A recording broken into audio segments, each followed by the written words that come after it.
Diego, make an introduction of yourself. I would like if you can share who is Diego, what's your background, what are you currently doing, and we go from there. My name is Diego. I'm from Cordoba, Argentina, which is the second biggest city in the country. I'm currently living in Australia and in Sydney. And my background is I studied civil engineering and I had my own construction company back from after when I finished uni.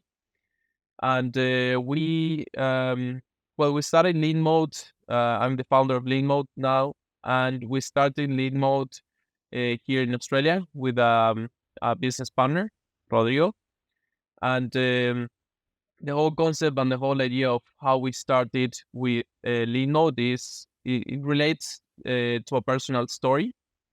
So what happens to us in my previous company in 2016, well, long story short, I will make it shorter, is that we had 6 employees, we couldn't grow, we had multiple projects, and we were like doing pretty well, but we couldn't grow. That was one of our main issues, and we couldn't deliver on time. So that's when we hired an HR consultancy. We restructured the company in around 6 to 7 months, and that's when we went from 60 to 160 employees in just 2 years, in the next 2 years. And that's when we realized that no matter how many projects you have, no matter how much money you have in the business, you need to have the right people on board, and that connects exactly with your vision. Then the next step was to like keep measuring and keep growing. And one of the key, I would say, struggles was to measure what was going on in the office or in that at that point in time in the construction sites. So we couldn't find like options. There were either surveys, which nobody would like to answer them, and there were another option, which is like employee monitoring, which is like installing a software inside a computer and monitor if someone is moving the mouse or not, or how many hours of their day they actually work. So yeah, it was kind of tricky. So what is lean mode? I think that's important to describe now. What is lean mode? Lean mode is a performance analytics platform that connects with all the productivity tools that people use to work every day, like calendar, Slack, Jira, GitHub. And from there, we deliver pre-packed cross-product insights. So I would say, for example, we mix data from how the amount of meetings is affecting your work at Jira, for example. You are in civil engineering and you grew your company from 0 to 60. Then you figure out that that was not sustainable because of different reasons. You did some changes and you grow it from 60 to 160, and you are seeing that you are not able to measure how things were moving forward, and you see a problem there. That was back in Argentina. You moved to Sydney, Australia, and you started with Leanmote. How it happened that you moved, because what you're describing now, that's Leanmote for software engineers. So you went from construction, bricks, and physical stuff, things that you can touch, to lines of code. How was the transition from going to civil engineering to see that there was the same problem in software engineering teams? When I came to Australia, I thought in actually to enter in the construction industry, and we started with COVID, and then suddenly construction stopped here in the country. So that's when I started. I always wanted to build something in technology and have like a larger scale impact. So that was one of my main goals, but I didn't know that was going to happen that fast in terms of switching career and switching opportunities.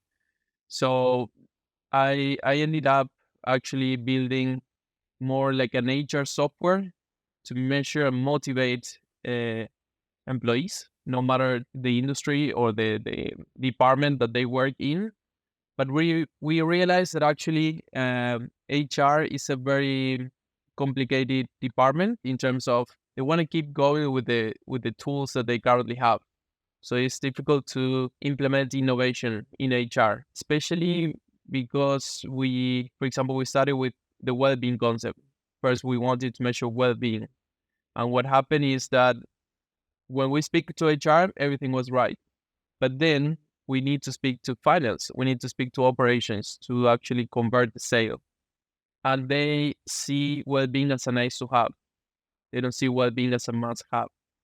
And that's when we were switching, and the key concept is how to measure well-being but also show the impact on performance.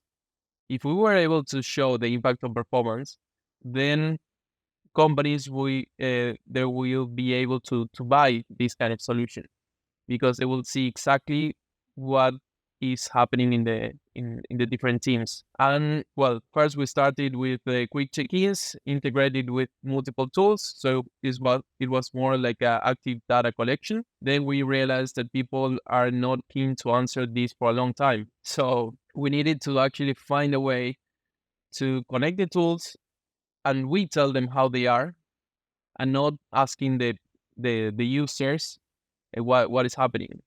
So that's when we actually expand the integrations, and then we look at the first and principal department that companies are looking to optimize, and that was engineering, and that's how we entered to measure first engineering teams. But I wouldn't say that this concept can expand into other departments in the company in the near future.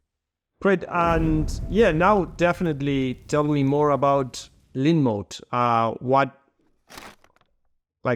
What's the state of the product year today for software engineering teams? What it is that your partners have been able to implement, use, and where they have been able to see the benefits? Well, Leanmote is as I mentioned before, it's a performance analytics platform. We collect data from productivity tools, and the main problems that we try to solve with the tool is team efficiency. So what happens is that leadership or head of engineering, for example, do not have enough data or visibility to know what is happening when they have distributed teams around the world.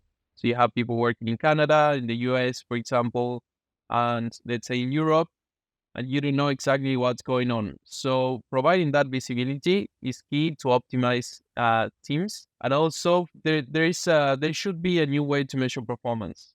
So we do not have to depend on managers' perception to measure performance, because, for example, let's say actually one of the key indicators or the key usage of the platforms is we have a top-down and bottom-up approach.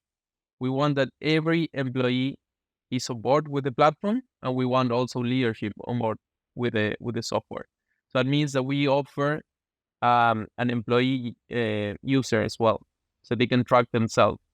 And we encourage open companies so that they are clear with what they measure, how they measure it, and employees can track themselves and be better as well. So what I was trying to connect is connect the employee with the manager. What happens nowadays in a performance measurement is they speak with the manager, so an employee speaks with the manager, and they review, let's say, Jira, for example, a couple of analytics from there. They review GitHub, for example, and they try to find a way to put a number in that performance process. But also, it's tricky because that depends a lot on the relationship that they have and how they have been working together. Putting and connecting more tools will allow managers to gather more visibility, and employees will be able to track monthly to see if they are actually achieving those objectives or not, and if they are below or above the team average. So they know what they expect in the performance reviews, which before it wasn't that easy. And how was your experience when going to managers, software engineering managers? Were they aware that they didn't have the information? What it was your first experience talking to software engineering managers about being aware if this was a problem or not? I think they are aware, they don't have data. So it relates a lot the problem in terms of they want to optimize their teams, especially nowadays in the recession that we're living in. They want to optimize teams and they want to know exactly what's going on. So there's a need in the market to measure, for example, the different tools that they have. And it's data that is available, but they are actually not leveraging nowadays. So if they have a tool like, for example, Leanmote that they can connect and they can know exactly and have this pre-packed of data, so they don't have to actually build or query the data at first. So we provide the whole pre-packed, and then later on we can customize the offering for them. I think that's a great deal for them because they are able to measure, for example, the amount of pull requests that the employees are making or the engineers are submitting, for example. But also here comes a very important concept, which is having, because in engineering, when you find a good metric, then suddenly it becomes a bad metric to measure because you push that metric. For example, let's say if you just measure the amount of pull requests, I will submit 100 pull requests. So then my performance is 10, for example. But if you find the counter metric to every metric, then it becomes more sustainable the way you measure it. Because, for example, if you measure the amount of pull requests and then you measure how many of them ended up in a bug, then instead of doing 100 pull requests, I will do, for example, let's say, 40, and I will do it pretty well. So then you start thinking on this balance that is needed in the industry. That's very interesting. Yes, I was gonna say how they are aligned with if a pull request is a good metric or not, and you have gave a very good explanation. Having 100 pull requests does not necessarily mean that it's a good outcome. What other things are the ones that you see your partners, customers measuring that is bringing good results to the efficiency of the team?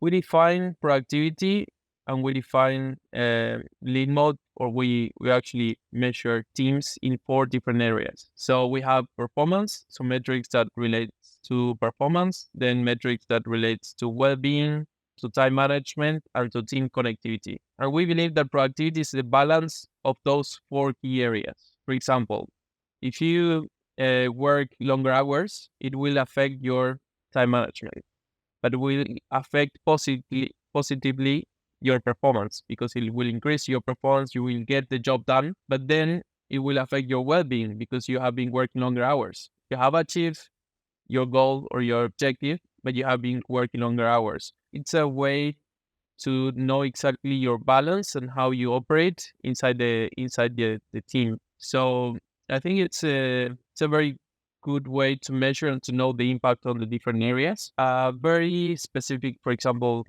if we go to connectivity, team connectivity, we have discovered as well that the more symmetric the team works or connects, the more high performing that the team becomes. If there is an asymmetry in the team, we can relate that to a decrease in performance. That's one of the, for example, use cases, more specifically in connectivity. Another use case in connectivity is that, for example, we had a company that started using Leanmote, and after 4 months, they had a new hire. And what happened is that this person was talking with the manager directly. They realized in our platform that this person was talking to a manager directly and not with the rest of the team. So there was a communication issue there in the team. This person was working 100% remotely. So they ended up flying this person back to Sydney, and they realized that, he admitted that he was about to quit the company because he didn't feel part of the company. He didn't feel connected with the team. So after this, they could retain the team member, and that resulted in a very positive experience. And imagine all the money that the company have invested in training, onboarding, recruiting as well. It's gonna go because this person was about to leave the organization, which is like maybe around, we're talking about 60K. So the platform paid by itself. You mentioned that also it's a tool for the individuals, for them to track themselves and to assess themselves. Do you have any experience for you to share? I guess that at the beginning, you are saying that when you are back in Argentina, you are doing some research about which tools you could implement in order to measure performance, and a few of them were kind of like installing a software in the computer of the team members and tracking if they move the mouse, if they're online, if they are not, if they are using social media or not, and I have read quite a lot of negative comments when it comes to monitoring your computer in that way. How is how are software engineers? What's their experience with Leanmote? What they have to say? To be honest, I think there's a new way of leadership. So those platforms that take you pictures while you work, I don't know if you have heard of it. No, It's crazy. Like, not the one. now, Like, that's crazy. yeah, they use the camera and they take you pictures. So it's crazy. I don't think that will promote a healthy culture inside a business. But yeah, relating to your question, what we have realized is that high performing engineers, they actually don't care in terms of if they are being measured, because they execute and they enter to a platform and see exactly if they are above the team average and they're happy with that. And we have seen also some employees asking questions about the software and how it works and how we measure, how we put those numbers inside the platform. And well, it becomes more clear for them how they are being measured.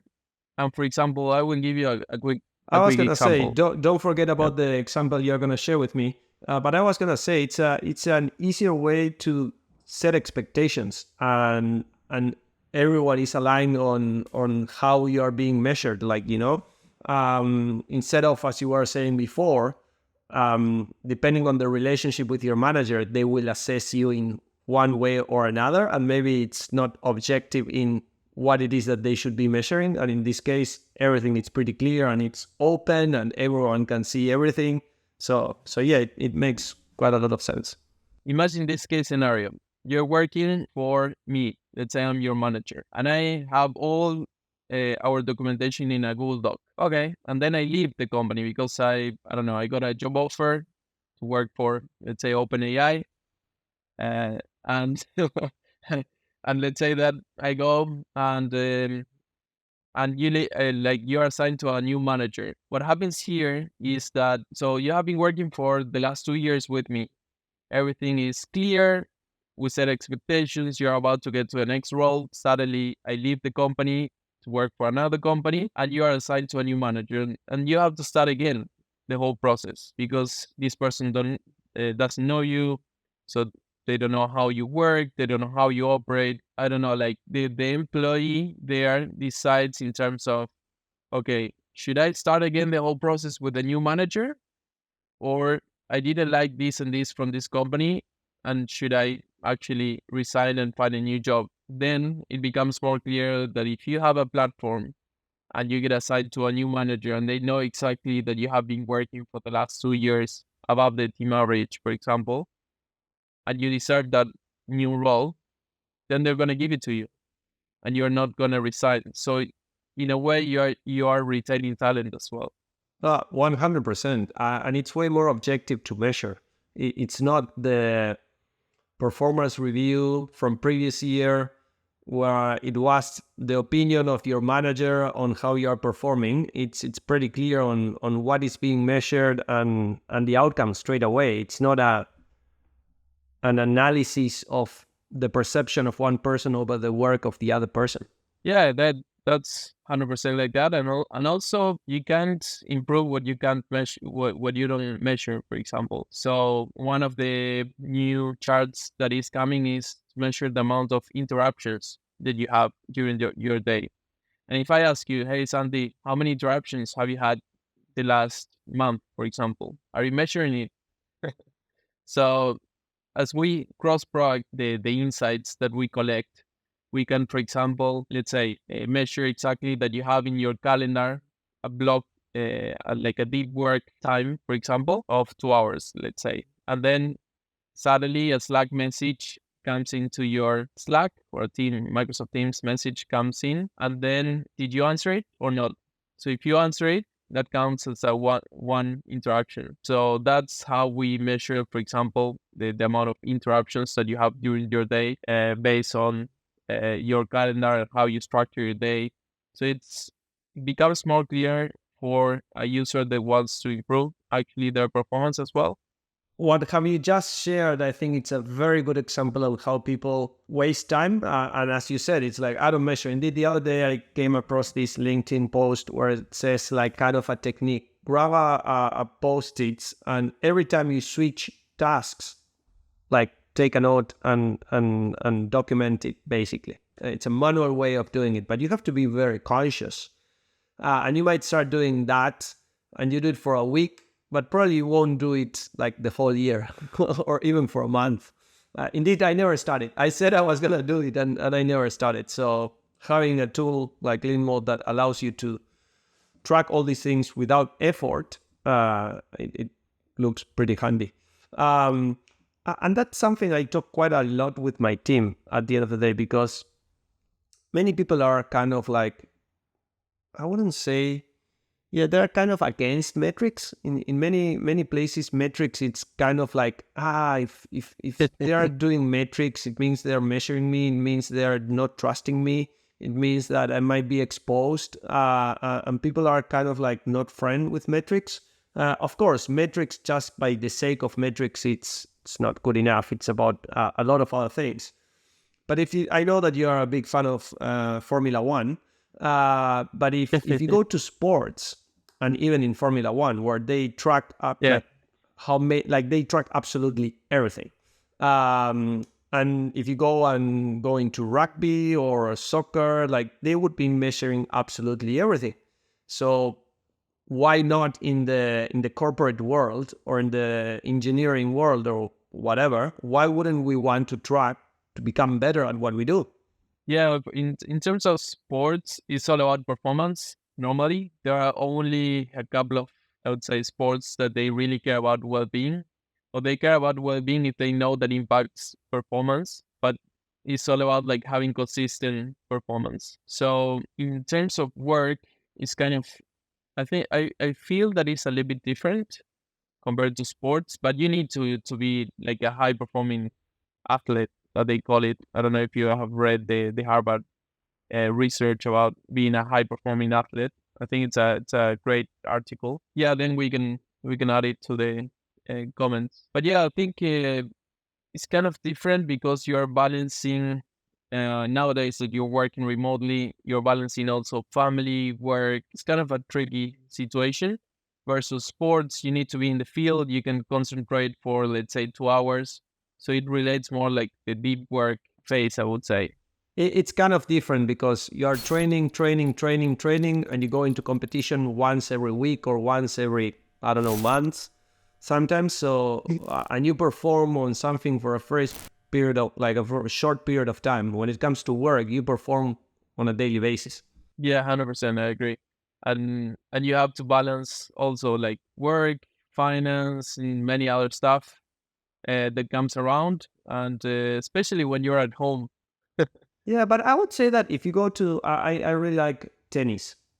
And if you talk to tennis players, they will probably say that they will have to balance finance, they will have to balance family, they will have to balance a lot of different things, with the pressure that if you don't win, you go back home and you spend money on the plane tickets and the tour. It's all around the world. So yeah, I see what you say and I agree. It's they're different things, but in sports, performance it's very well measured. In business, not at all. It's like the opposite. I believe that it's completely the opposite. Yeah, well, tennis, for example, just to go back to that example, is a very lonely career where you have a lot of mental health problems in tennis players.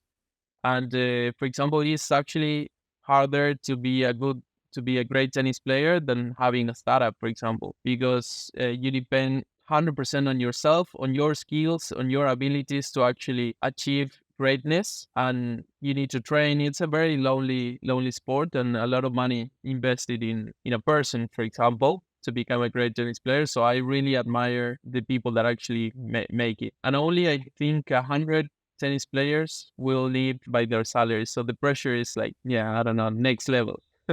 Yeah, um, definitely yes. and in terms of work, you can have like high performers because you need to have a bunch of people that are like high performers, but also you need people who support those high performers, because if you don't have those people to work nearby those high performers, that I would call them, let's say, right hands of these high performers, then they get bored because they can't do everything that they, for example, produce or that they promote inside the business. So it's actually a mix of talent that you need inside a business to make it more profitable, or to take it to the next level, or to get over your competitors, for example. So you need a lot of abilities inside the business to succeed. I would relate more a business to a rugby team, for example, that no matter your physiology, for example, your body physiology, you will find the right position for that specific role, for example. Definitely, it's more about team and having a different set of skills, and having people like again as you said, like different set of skills that for some people it's being able to be a high performer under pressure, where in other roles maybe you don't have to be able to perform under pressure because there's no pressure in that specific role, or not such a pressure. So yeah, it's definitely a different thing. I'm still surprised on like the difference in how things are not that well measured in businesses when it compares to sports. And the environment that allows to measure all those things. So again, I think that tools like Leanmote are crucial in order to be able to have the right information. Again, as a part of a team, be able to set expectations, clear expectations, where everyone can be aware of what it's expected. And again, having tools. At the end of the day, metrics are just a tool to understand where you have to get better at something. It's not you're a bad person or a good person. It's about like, okay, Yeah. where's the space or room for improvement in this specific area? Yeah, I was actually I was thinking about what you were mentioning, that there are, I would say that there are a couple of things that needs to change in businesses. For example, if you think about sales, it's all about hard metrics. So if you think about like how people try to measure the business, it's all about hard metrics, and it's not about like teamwork, about how are you feeling, about how you are connected with the team, how you use your time. So there are many concepts that needs to correlate nowadays, because it's all about teamwork. It's not about like, hey, did you achieve the 1 million revenue that we need for this quarter? That's an What outcome happens? at the Maybe, end of the day. I guess that towards you are saying, it's like, okay, let's measure the connectivity between team members. Let's measure the how you're managing your time. Let's measure all these different things. Let's measure. This is going to be a little bit harder, but let's measure the how much people trust each other in that team, and all yeah, that will allows you to get the desired outcome that could be $1 million in revenue for that quarter. But that's I agree with what you just said. It's like that's an outcome. You're not measuring anything before that to see what you can improve. It's like if you don't achieve it, yeah, you don't achieve it. Like it might be bad, but how we are going to improve if we don't have these other measurements in order to change something? You're changing things, but you don't know if that's going to work or not, basically. yeah. If you go, well, I attended a conference from Salesforce, and it was all about like measuring teams with hard metrics, with outcomes. Like, are they achieving this outcome? Yes, no. Okay, then this is about it's about employee. And it's not like that. There are many different things that we need to consider. For example, I saw a post. It was a LinkedIn post from you, I think, where you explain, for example, if you decide to fire someone, have you taken all the measures, or all the decisions before firing someone? Maybe that person wasn't achieving the outcomes because they didn't have the expectations clear. it wasn't a clear description of the role, for example. So there are many concepts that we need to consider before making those decisions, because 100%. maybe it's feedback from for you as well, for the company, because you need to have better processes. It definitely it's feedback for the company, and I agree with what you say, because again, maybe the expectations were not clear. Maybe the environment doesn't allow you to be able to perform at that level, and it's not a matter that you are not a good employee, or you are not wanting to achieve that, or you don't have the work ethic. It's the environment that doesn't allow you to be able to produce that outcome. So it's not a matter of changing employees, it's a matter of changing the organizational structure maybe, or changing the way people communicate with each other. So yeah, there are way more things that we need to consider when it comes to manage high performing teams. Definitely. Yeah, I think it's a great way to, well, measure, know exactly what's going on in your business, giving clarity, providing visibility, great visibility in terms of making those decisions that actually impact the business in a positive way. So yeah, Adam, it's not like selling lean mode, but also like in a way But yes, explaining but that it's a good having way. the right metrics, yeah, having the right metrics will make you may improve your decision making process, and also having a more efficient and performance business. Leo, is there anything that you would like to add that I didn't ask? Maybe we can speak a little bit about lean ops, which is an Okay. operational framework that we.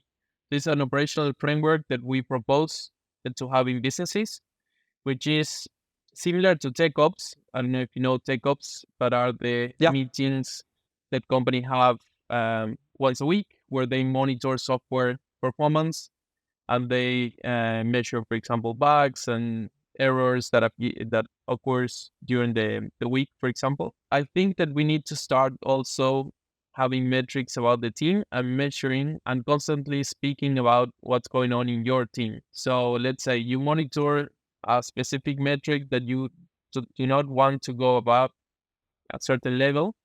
For example, let's say out of hours work. I have been working longer hours for the last 3 months.